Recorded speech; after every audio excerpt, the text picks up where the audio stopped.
First tonight, the violence at a Waterston Expressway construction site overnight. A local construction worker shot and killed, and a police officer on traffic duty shot and injured. And just moments ago, court documents obtained by WHAS 11 News revealing the name of the suspect in this case. Hello, everybody, and thanks for joining us tonight. I'm Doug Proffitt.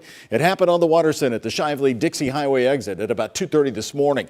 And even though he had been shot, that Metro officer then ran after and chased the suspect and shot that man, putting him in the hospital.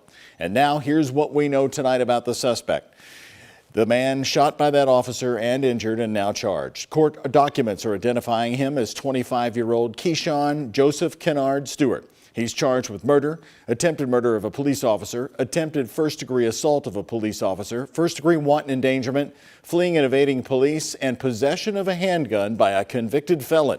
The police report does not explain a possible motive or how Stewart got to the construction site. It does say, though, that Stewart also allegedly pointed his gun at another construction worker sitting in a different truck, but did not fire. Shay McAllister is here right now at 5. Has more from the police chief who was on the scene and what we know tonight. Shay? Well, Doug, both the suspect and the officer were taken to University Hospital with gunshot wounds, but they are expected to survive. Unfortunately, that construction worker, who we now know was Fred O'Bannon, died on the interstate. Here's what we know about how it happened. The construction crew was doing road maintenance, and the LMPD officer was on a traffic detail blocking the road. Police say that officer heard a gunshot, and then just moments later, that shooter was at his window with a gun pointed at him. The suspect shot the officer and then ran. The injured officer chased after him. The officer was able to pursue the suspect and shoot him a couple of times. The officer is stable and being assessed at the hospital right now with his family. The suspect is in custody, expected to survive his injuries, but unfortunately the construction worker, as I stated, is deceased. And the Kentucky State Police is now leading this investigation, releasing this statement today. It will be up to the agency on when or if they release other details, such as a motive. Right now, the statement says the agency is focused on interviewing vital witnesses and gathering pertinent facts. Doug? Shay, thank you very much. Our team coverage moving ahead here tonight at 5. We're learning more about the man who was killed in this shooting, an employee of Louisville Paving. WHAS 11's Rachel Droz has more on that. She is joining us live near the scene with that part of the story tonight. Rachel?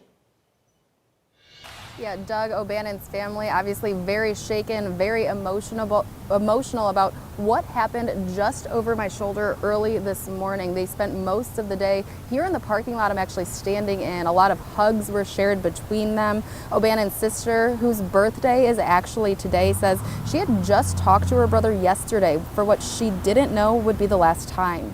According to Louisville Paving and Construction, O'Bannon started working there in April of 2020. The company's vice president, Hunter Strickler, says O'Bannon was a respected and committed member of their team and is leaving behind a fiance and children. O'Bannon's sister tells us her brother's typical shift was from 8 p.m. to 5 a.m. I spoke to Louisville Paving's vice president today, who says this is the first time they've ever dealt with something like this. In a statement, Strickler says, quote, "Our entire team is devastated by the loss of Fred, and we stand committed to support his family and team members through this tragedy.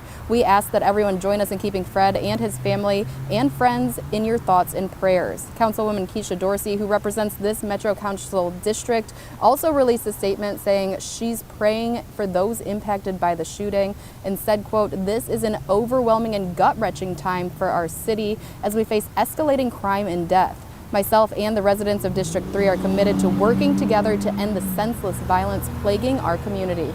And we'll, of course, keep you updated as we continue to learn more about who O'Bannon was as a person and what happened right here early this morning on the Waterston. For now, reporting live in Shively, Rachel Droz, WHAS 11 on your side.